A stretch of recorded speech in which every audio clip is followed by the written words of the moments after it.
Stipe, this is a historic fight for you in a lot of ways. You know, you win this, you'll have more heavyweight title fight victories than anybody in UFC history. I'm just curious, will that be enough for you to finally get some respect at the firehouse, man? They give you no love there whatsoever. Will this finally get it? No, man. Never going to change. They're going to make me clean toilets, mop floors, clean the trucks. And, that's what I love about them, man. They don't treat me any different. And I wish they did. But, I'm still lowest man on the totem pole, working my way up. So maybe one day. Yeah. Listen, it's crazy. I was just talking to him back there. I said, they give you some time off leading up to this fight? He said, I just worked Friday. Yeah, it's crazy. Well, I was going to say, I know what a humble guy you are, man, but, people are talking about you as the greatest of all time, and not just in the UFC, in all of mixed martial arts. When you hear that, what do you think? It's great. It means I'm doing something right. It means my coaches are doing something right. It's not just me. It's, my team. We're in it together. We sacrificed so much to get here, and, we ain't stopping. Yeah. This is a huge rematch, of course. You dominated him the first time you guys fought. That night, did you think, man, this is a guy I'm probably going to have to see again at some point in my career? Did you think you sent a statement enough that night that, like, hey, we know who the better fighter is here? I hope so. But he's definitely gotten better. We all evolve, and he's definitely evolved. And, of course, I knew I would probably see him down the road again. And, listen, it's going to be a hell of a fight Saturday. Yeah, no question.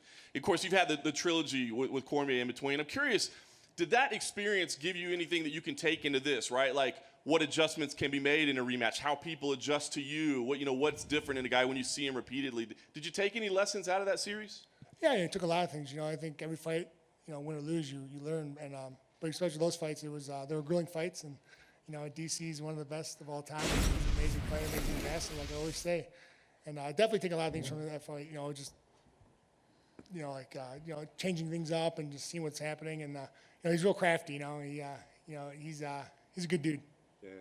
Last thing for you, Stipe. It seems that a win here and John Jones is next. That seems to be what's lurking out there. Dana has said that he thinks John deserves a title shot right away. I'm just curious if you think he deserves a title shot right away, and if that excites you. Does that feel like a super fight to you, or is it just just the next guy in line? Well, if that was my decision, I wouldn't be fighting. I would be a matchmaker. I feel like I would be doing that. But it's great. John Jones moving up. There's new guys in the division. A lot of new guys are coming up. But right now, my focus is on Saturday. That's all I care about. And once take care of business on Saturday, then we'll look into it. Thanks, Stipe. Francis, for you, I did want to ask. When you think back to that first fight, how do you remember it? Is it a night that you think, man, that was me having a terrible night, or did you just look and say, that guy was the better fighter that night? I remember that fight from the preparation, and obviously I'm not taking credit of Stipe. He was a better fighter that night, but when I look at that fight, I hate to watch that fight because I don't recognize myself. Even the way that I'm fighting, the way that I'm rushing, that guy looked like me, but I don't recognize that style. And also, I did a lot of mistakes leading up to that fight. I wasn't even there myself, I kind of I didn't even have an emotion in that fight. I don't know. I was just there, lack of emotion. But this time, things will be different. I had enough time. Me and my team will put everything down right, and I think it's going to be right. Dana, I want to ask you, it's kind of, this event's kind of the end of an era, right? The pay-per-views at the Apex, you've announced the next 2 shows are going to be in front of full crowds. Is that the plan moving forward now? Are we back to or is it just those 2 shows in particular? Yeah, no, I'm going to go everywhere that they're willing to sell out. So right now, we had the pre-sale in Jacksonville. We broke the arena record already. So I expect this thing to go on sale tomorrow and sell out in seconds. And we broke the arena record on the pre-sale. Will we still do fight nights here at the Apex, or is it just pay-per-views? What's the plan right now? I don't know. Like I said, I don't know. I'm willing to go anywhere that we can sell out. And, we got the next 2 shows lined up. And, I was saying this morning to people, everybody's talking about, they're first. They're not first. We're first. Nobody's going to do it like we're going to do it. They're talking outdoor arenas. Most of them probably won't sell out. Social distancing, all that stuff. We're selling out an arena, packed, record-breaking. I'm excited. And I'm going to go everywhere that people want to want to do that. Yeah, I was going to ask you, what got you ready to pull the trigger? You've been saying all along, we're going to be first back. We're gonna I tried to move this fight. Did you really? Yeah, this fight was going to be there. No. Yeah, this fight was supposed to be there. So you weren't joking when you said you might I do it. definitely wasn't joking. I really tried to do it. So what got you to finally say we're ready? We're ready. I've been ready. Fair enough. Last thing, Dana, I want to ask you, I know we're talking about 260, but we haven't seen you since the Khabib news became official. So I did want to ask you, the GOAT walking away, what made you finally accept it and go, all right, you're done?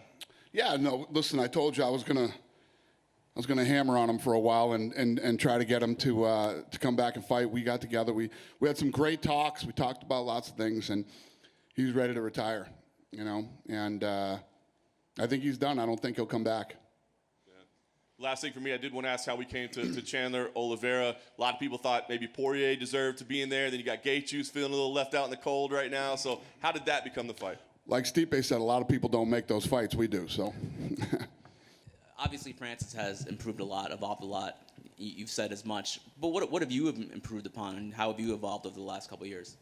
I've improved a lot of things. I have the best coaches and teammates in the world. I work on everything every day. Working on the holes, and I don't care who you are.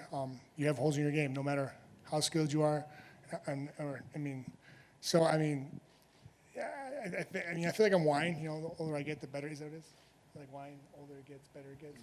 Yeah. Okay. It's just like fine wine. Got it. And Francis, there's always a debate about who's the best heavyweight of all time, and who are some of the best. There was. I think it's over now, but yeah. For sure, and that's what I wanted to ask you, Francis. Do you think Stipe has cemented himself right now as the best heavyweight of all time? Well, his record says itself. You can argue about that. He's the most. He has defended more titles in the UFC heavyweight division than anyone else. I might go for change it, but as for now, yes, he has it. Got it. And then just for Dana, got some news yesterday that Miesha Tate is coming back, former UFC Women's Bantamweight champion. How did that all come together? She reached out and said that she wanted to come back, and I was just saying, usually people come back for they need the money or whatever it is. I don't know honestly don't know, what her reason is. But when she left, she went out. Women are kind of different when they retire. She went out and started a family. And I told her, I talked about this morning in an interview, but I haven't talked to her face-to-face about this. But I told her after her last fight, she got her nose fixed. I told her not to fix her nose.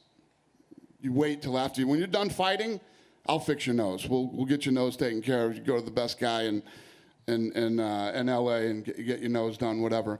She did it, and then she fought Amanda Nunes. And you'll see in that fight, Amanda Nunes punches her right in the nose. And you saw her fold I saw it happen right there the night of the fight. So she had a family. She said 5 years now, I guarantee her nose is a lot better. So, this actually, it'll be interesting to see how she does, I think she's going to do well. And Miesha, of course, is kind of forever linked with Ronda Rousey. Have you spoken to Ronda lately at all? Yesterday. Yeah. About what? No, it's not. Don't even fucking start, you guys. Yesterday about lots of different things, not this. But yes, we talked yesterday. I'm absolutely, positively not coming back ever. What did she think of Miesha coming back? She didn't say. We didn't talk about that. Yeah, I don't even think she knows. With Chandler fighting Oliveira now, is it safe to say that Dustin versus Conor 3 is kind of in the offing coming up?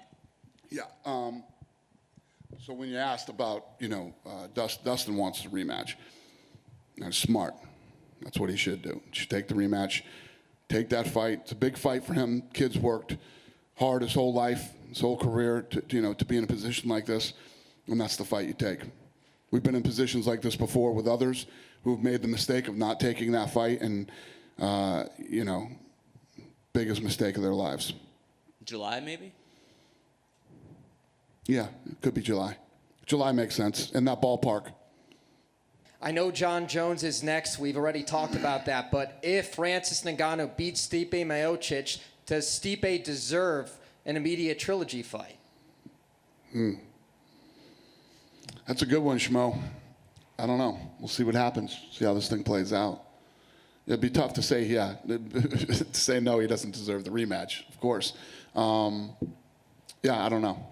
You have a great team here in Vegas. What does Usman bring to help you out ahead of this fight that you could tell us? Well, I just said emotional support, wrestling expertise, and the African community,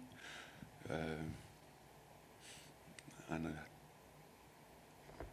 Finally, for Francis, I think a lot of people of the last few years, when they talk about the best knockout artists, it comes down to mostly two people, yourself and maybe Anthony Rumble Johnson. You know that you have a talent for putting fighters away. Do you feel you are the best heavyweight knockout artist, or knockout artist in general, in UFC history?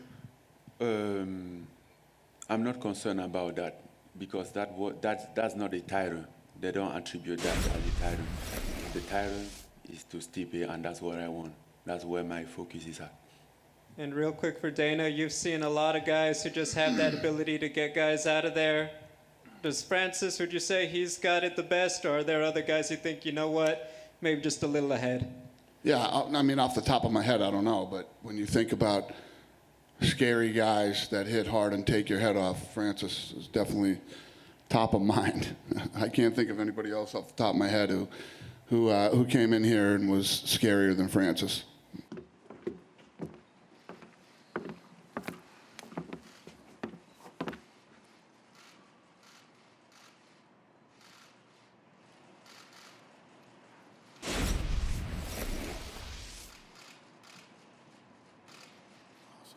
Thanks, forward.